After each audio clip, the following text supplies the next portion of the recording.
Kasing init po ng summer ang laban between Team Bubay and Team Tekla. At napapanood ang episode natin worldwide via Kapuso live stream at via our official YouTube channel. Kaya sa mga kababayan po natin sa iba't ibang panig ng mundo, kamusta po kayo dyan? Maraming salamat po sa inyong panonood, ha? Thank you! Araw-araw wag po kayo magsasawa. At dito po, back to the game. Recap muna tayo ng scores, leading with 189 points ang Team Bubay. Habang wala pa ang Team Tekla. Pero hindi napapayag si KitKat. Ay, hindi na ako papayag. Diba? Let's go, KitKat! Let's go, John Vic! Let's play the final round! Pasok na! Go, John Vic! Kaya mo yan, Here we go. Libre na to. Top 4 answers are on the board. Kung tatanungin ng mga bata, saan galing ang mga baby? Ano kaya? Hindi pa tapos, John Vic. Sige. Sa nanay. Sa nanay. Pasok yan! Pasok yan! Okay. Tatapusin ko. Pwede yan! Tatapusin ko. Kung tatanungin ng mga bata, saan galing ang mga baby? Ano kaya ang isasagot nila? So, ganun din naman. Tama ka naman. Sabi ni John Vic, sa nanay. Top answer pa. John Vic, pass or Of play? course, play. All right, let's go. Final round, final round. Okay, final round. Bubay. Eto, kung tatanungin ang mga bata, saan galing ang mga baby, ano kayang isasagot nila? Kay Lord. Yes! Kay Lord. Good answer! Kay Papa God, kay Lord, kay Papa Jesus, kay Lord, kay God. Survey says, yes! Jenny, let's go! Eto, kunyari, bata ka, tatanungin kita, saan kaya galing ang mga baby? Ano kaya sagot mo? Sa laruan. Siyempre, bata. Sa laruan.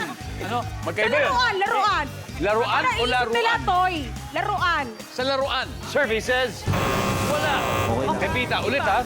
Tatanungin yung bata. Saan kaya galing yung mga baby, no? Tapos ano kaya sagot nila? Siyempre sa tatay. Kasi meron ding mga Yes! daddy's boy and daddy's girl. Sa tatay. Nandiyan ba yung tatay? Tatay! Wala! One last. John Vic, kung tatanungin yung mga bata, saan galing kaya ang mga baby? Ano kaya sasagot nila? Pwede sa chan. Tama nga naman, pero nandyan eh. Nandyan eh, nasa taas. So, this is your chance. Here it is. Okay, 276. Ibig sabihin, kayang-kaya makabawi. Kailangan tama lamang ko natin, KitKat. Tatanungin ang mga bata. Again, yung bata yung tinanong, saan galing kaya yung mga baby? Ano kaya sagot nila? Sa ospital! Sa ospital! Pwede. Ganon. Ian, Sa langit. sa langit. Jessica? Sa lola. Sa lola. Daya? Bata? Tekla, nasa iyong mga kamay, ha? Wala yan. Pwede mo silang sundin, pwedeng hindi. Isang tama sagot lang. Kung tatanin ng mga bata, saan galing kaya mga baby? Ano kayang isasagot nila? Mostly sa ospital. Sa ospital. Yan! Sa ospital! Kung tama sila dito, panalo sila. Makukuha nila lahat ng puntos. Nandyan ba ang ospital?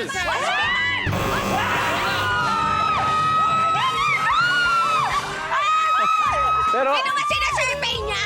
pero malapit ka na. Tingnan natin. Number 4. Sa crib! Number 3. Sa bahay! Survey po ito. Survey po ito. Ang ating final score, Team Bubay, 465. Team Tekla, 0. Okay lang. Pero, pasensya na. Pero ganun talaga. Talaga buhay. Pero, masaya naman kami at nandito kayo. Oo naman. At meron naman kayong Happy. 50,000 from family. Thank you, thank you, thank you, thank you, thank you. Good And- luck, Bubay. Good luck, guys! Che, Jenny, bubay, biro lang yun, ha? O, syempre, mag-isang team lang naman tayo. Oo. Bubay and Tekla nga. Yes. Pero pwede na po maghiwalay, oh. Sa ngayon, may 100,000 pesos. So gusto natin magsama yung isang 100 sa isang 100 para 200. Sino maglalaro sa Fast Money, Bubay? Kasi parang tumataas yung nervous ko. Siguro ako tsaka si John Vic. Okay, Bubay and John Vic, swertihin kaya sila sa Fast Money Round at swertihin kaya ang viewers natin sa Guess to Win promo. Nako, susunod na po ang third and final question, kaya tutok lang po kayo, ha? Dito lang sa Family Feud.